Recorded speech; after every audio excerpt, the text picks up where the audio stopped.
It's the Real News Network, and I'm Greg Wilpert in Baltimore. WikiLeaks founder Julian Assange faced his first extradition hearing in London on Thursday, in which he declared that he does not want to be extradited to the United States on charges of conspiring to hack a military computer. Assange and his supporters, though, argue that the case is really about punishing someone who published embarrassing information that the US government wants to keep secret. Shortly before the extradition hearing, Assange had been sentenced to 50 weeks in prison in the UK for violating bail conditions. Assange is now being held in a maximum security prison, even though he was never charged with having committed a violent crime. We're now joined by Assange's lawyer, Jennifer Robinson. She is an Australian human rights lawyer and barrister with Doughty Street Chambers in London. Thanks for joining us today, Jennifer. You're very welcome. So let's start with the 50-week prison sentence that Assange received so far for violating bail. What's your reaction to this sentence, and are there any plans to appeal it if that's even possible? We are very disappointed with the nature of the sentence that was handed down this week. It is incredibly harsh at the far end of the spectrum of what's even possible for bail breaches. And certainly in light of the evidence that we put about the fact that, and the reasons that Julian Assange sought asylum in the first place, of course, the breach of bail conviction relates to his decision to go into the Ecuadorian embassy in 2012 and seek asylum. And that was because he was concerned about the risk of extradition and being sent to the US to face prosecution for his publishing activities with WikiLeaks. That's precisely what's happened. But unfortunately, the judge was not very sympathetic with that, and he got a sentence that, in our view, is disproportionate to the nature of the crime that's been alleged against him. Breaching bail is not a serious offence. So let's turn to the extradition hearing itself. There are some estimates in the press that this process could take years. Do you believe that this might be the case, or will there be a concerted effort on the part of the UK and US authorities to expedite the process? US extradition proceedings usually take about a year to complete, but in a case like this, which will be fought very hard by us as his defence team, because of the fundamental questions about free speech that it raises, this could go on for many years yet. Now, Julian will, of course, remain in Belmarsh prison, serving out the sentence in relation to the breach of bail. But nevertheless, even once that sentence is over, it is likely that the authorities here will try to keep him in prison on remand while we fight the extradition proceedings. So it is going to be a very big and long fight. And now, regarding the arguments on the US side, what will be the decision for an extradition be based on? Do they need to prove that Assange actually participated in the hacking effort that he's being accused of, and that he's denying, or are there other issues that need to be proven on their part?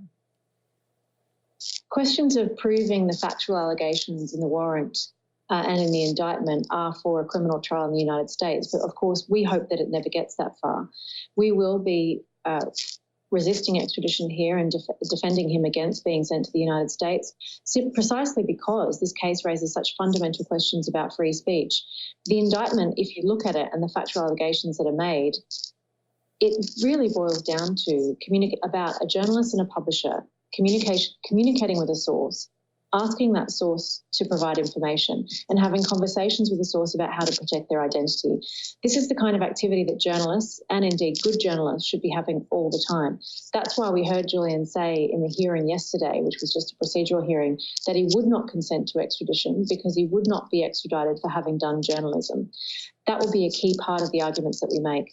We're also obviously concerned about the treatment that he would receive once he's returned to the United States.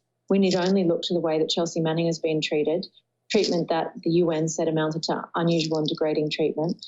And we're concerned about the politicisation of this case. WikiLeaks has been a key subject of discussion in the United States and politics. There have been US politicians and officials calling for him to be killed by drone strike. These are very serious issues, and these are all issues that we'll be raising in our case here in the UK.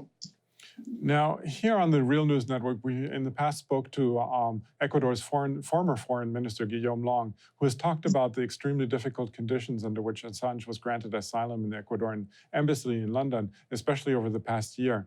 What are his prison conditions like now? I mean, has the situation at all improved, or has it gotten worse? What's the situation?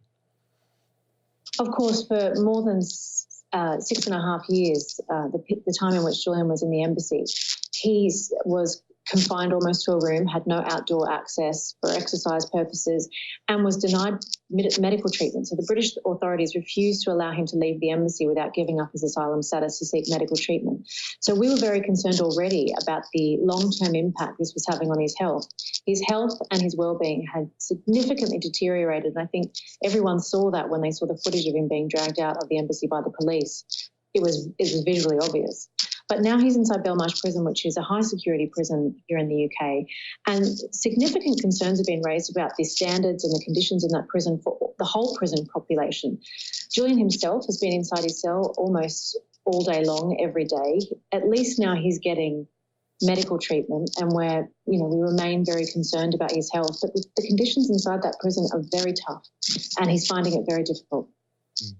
Now, if the extradition process takes more than 50 weeks, that he's supposed to be held so far for the bail violation, will he be able to leave the prison while the extradition hearings continue if they last longer than that?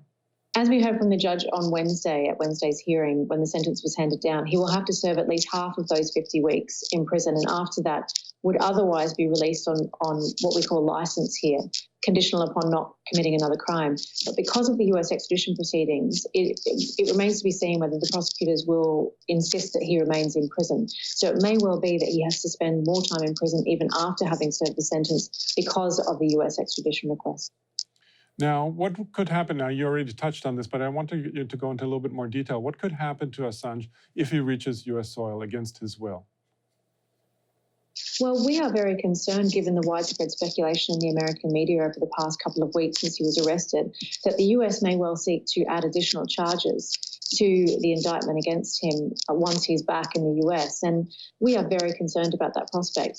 We're also concerned about the politicization of this case. Dating back to 2010, you've had politicians calling for him to be killed. And I think post the 2016 publications in relation to the US election, Donald Trump's election, and some of the comments that have been made by figures within his administration.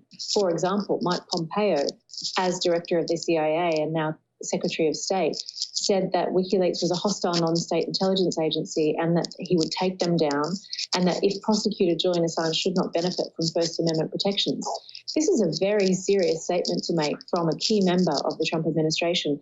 And I think that everyone ought to be thinking very carefully in the US about what this indictment and prosecution would mean for media freedoms in the US, because the indictment itself covers, if you read it in close detail and get beyond the Department of Justice press release headline referring to hacking, there is no suggestion that Julian Assange hacked material. There's no suggestion he even helped Chelsea Manning hack material. It's simply about discussions about protecting identity, about discussions about with a source about how to and what information to provide.